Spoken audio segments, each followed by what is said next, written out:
Society never tells you openly that it wants you to stay poor. Instead, it quietly engineers your beliefs, your habits, your fears, your ambitions, and even your definition of success in a way that keeps you trapped in cycles of emotional, financial, and psychological dependency. And if you look closely at how you were raised, educated, rewarded, punished, entertained, distracted, and socially conditioned, you'll notice that almost every structure around you has subtly shaped you to think small, behave predictably, consume constantly, doubt yourself regularly, avoid risk aggressively, and obey authority unquestioningly, because a population that is financially insecure, psychologically fragile, and emotionally dependent is easier to control, easier to manipulate, easier to sell to, and easier to keep in a loop where they work hard but never escape the treadmill. And the truly dangerous part is that most people think they are thinking for themselves, but they are actually repeating the ideas that were inserted into them long before they had the ability to question anything. Because society begins programming you when you're too young to resist, teaching you to fear standing out, teaching you to associate security with obedience, teaching you that mistakes are failures instead of stepping stones, teaching you that wealth comes from hard physical work instead of leveraged thinking, teaching you that money is scarce and that wanting too much is greedy, teaching you that authority knows best, teaching you that the people who rise are either lucky or unethical, and teaching you that your value comes from how well you fit in rather than how boldly you stand apart. And so you grow up with a subconscious blueprint that keeps you tied to mediocrity, telling you that stable jobs are safer than entrepreneurial attempts, that consistent paychecks are better than inconsistent growth, that you must never offend anyone, never take risks, never question standard paths, and never trust your own potential too much, because stepping away from normal feels unsafe. Yet almost every wealthy person you admire, whether an entrepreneur, investor, creator, or innovator, got where they are by breaking away from the very rules you were conditioned to blindly follow. And what makes this programming even more invisible is that it feels normal, natural, and rational because everyone around you behaves the same way, reinforcing your doubts whenever you dream too big, laughing at your ambitions, warning you about dangers. They never tested themselves, pulling you back into the comfort zone because your success threatens the fragile equilibrium of people who never tried. And at the center of this programming is the most powerful idea that keeps millions poor. The belief that you need permission to take risks, permission to build something, permission to chase wealth, permission to reinvent yourself, permission to fail publicly, permission to want a better life, permission to challenge norms, permission to walk your own path. But the truth is that society conditions you to believe you need permission, so you never challenge the very system that benefits from your compliance. And as a result, you spend your life waiting for the right time, waiting for approval, waiting for motivation, waiting for confidence, waiting for signs, waiting for someone to validate your dreams, waiting for stability that never comes, waiting for a perfect moment that doesn't exist. And while you wait, the people you think are extraordinary are simply acting, failing, adjusting, learning, and growing. While you sit paralyzed by a fear that was programmed into you long before you ever knew what wealth could be. And society reinforces this fear by glorifying struggle and demonizing wealth, praising the idea of working yourself to exhaustion as if suffering is noble, as if exhaustion is virtuous, as if the only honorable way to rise is through pain and self-sacrifice, while simultaneously shaming those who prioritize financial freedom, passive income, leverage, and unconventional paths because they don't fit the narrative that keeps the system running. And so millions of people chase the illusion of security through hard work instead of smart work, trading their time for money in a system designed to inflate their expenses faster than their income, a system that convinces them to take on debt for school, debt for housing, debt for transport, debt for consumption, debt for lifestyle upgrades, and then tells them to manage their money better, While the cost of living rises, wages stagnate, and economic pressure forces them to depend on the very institutions that profit from their dependence. And by the time most people realize they are trapped, they are already too tired, too stressed, too overworked, too committed, too responsible for others, or too afraid to change direction because society has structured life in a way where the early decades, when you have the most energy, are wasted on proving you are responsible, collecting meaningless credentials, following rigid paths, and living for external approval. While your later decades, when you understand life best, are compromised by obligations that drain your potential, leaving you in a cycle where your dreams shrink every year until you finally convince yourself that settling is maturity, conformity is wisdom, staying safe is success, and wanting more is unrealistic. But deep inside, you know the truth. You weren't born to be average. You were trained to be average. You weren't born fearful. You were conditioned to be fearful. You weren't born poor. You were programmed into habits that keep you poor. You weren't born to live small. You were taught to shrink so others wouldn't feel insecure. You weren't born to follow. You were raised to obey. And the moment you start unlearning the mental scripts society installed in you, you begin to see how much of your life has been dictated by expectations that were never yours to begin with. How much of your self-doubt came from people who never achieved anything themselves? How much of your caution came from witnessing fear around you? How much of your discomfort with money came from hearing negative beliefs repeated at home? How much of your hesitation came from teachers who didn't want you to outgrow the system? And how much of your limitations came not from reality, but from stories you've been told since childhood? And when you understand this, you begin to see the world differently. You begin to question why financial literacy isn't taught in schools, why entrepreneurship is portrayed as dangerous rather than empowering, why creative thinking is discouraged in conventional education systems, why failure is punished instead of embraced, why risk-taking is labeled irresponsible unless it's done by corporations, why curiosity fades as people get older, and why the people who think differently are often ridiculed before they are respected. Because society depends on predictable workers more than it depends on free thinkers. And predictable workers are created by conditioning people to doubt themselves, fear mistakes, resent wealth, envy success, distrust opportunity, and accept ordinary as truth. And if you are not careful, you grow into adulthood carrying beliefs that sabotage your future, beliefs that whisper inside your head every time you try to step into a bigger version of yourself, beliefs that tell you people like you don't get rich, someone like you can't succeed. You should be grateful for what you have. Don't try too hard. Play it safe. Don't attract attention. Wealth isn't for everyone. And the most deadly one, maybe you're not meant for more. When in reality, the only reason you feel this way is because society has never taught you how powerful you truly are.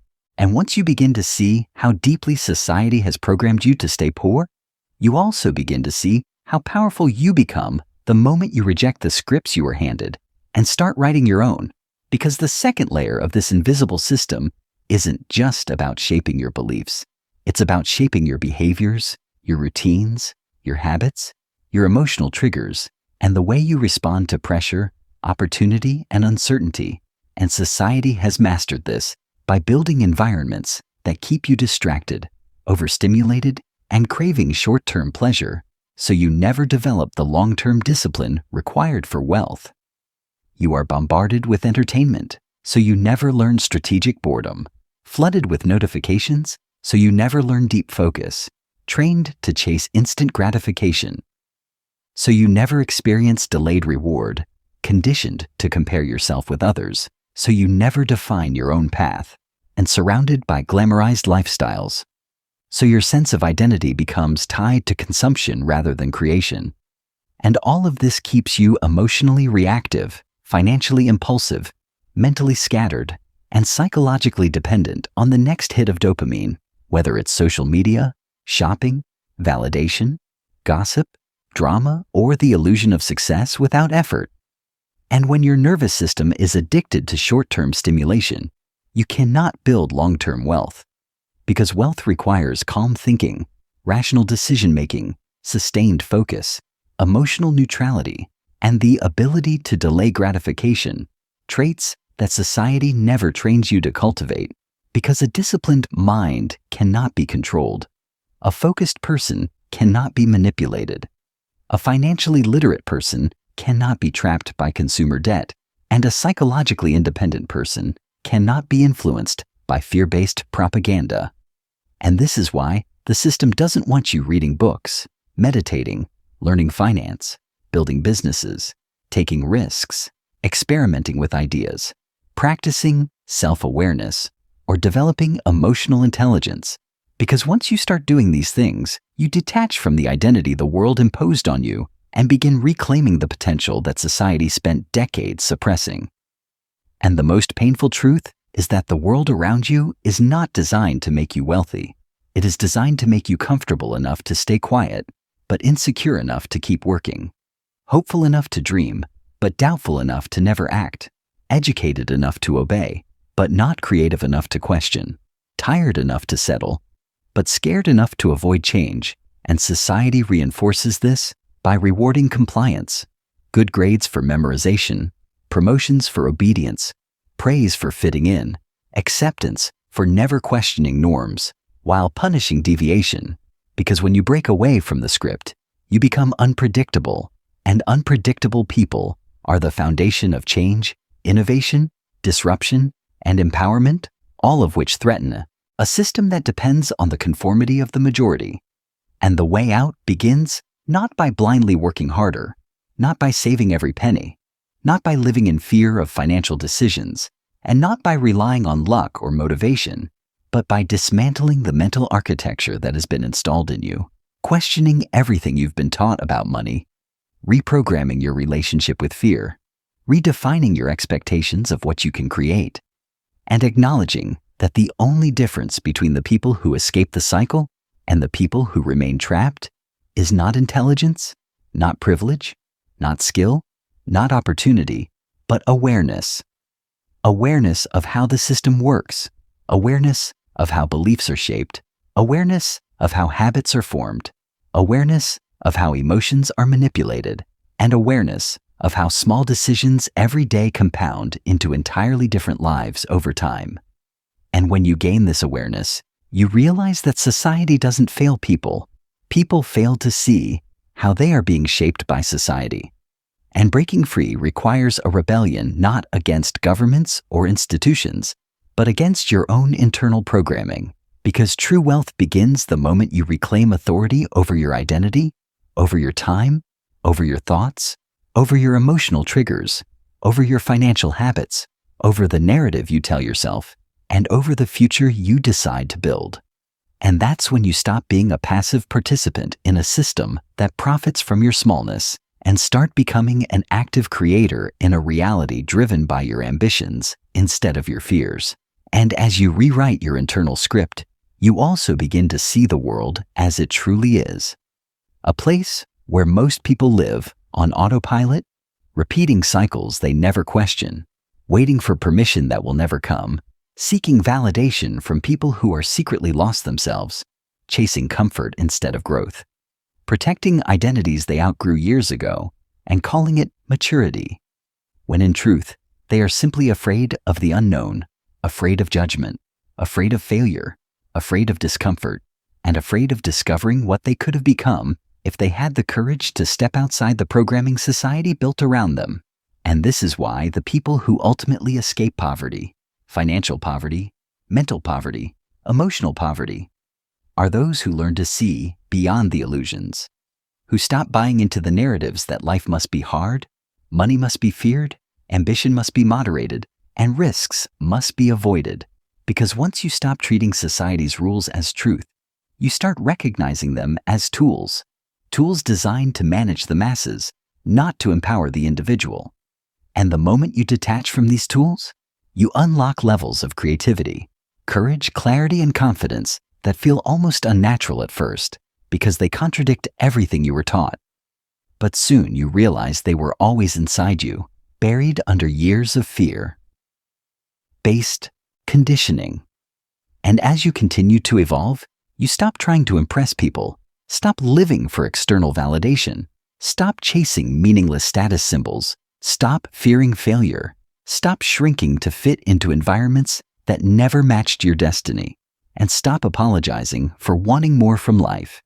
And instead, you start building habits that compound, reading consistently, investing wisely, thinking long-term, taking calculated risks, developing skills that the market values, surrounding yourself with people who think bigger, consuming less and producing more, staying disciplined while others are distracted, learning while others are partying, acting while others are doubting, preparing while others are hoping, and reinventing yourself while others cling to identities that hold them back.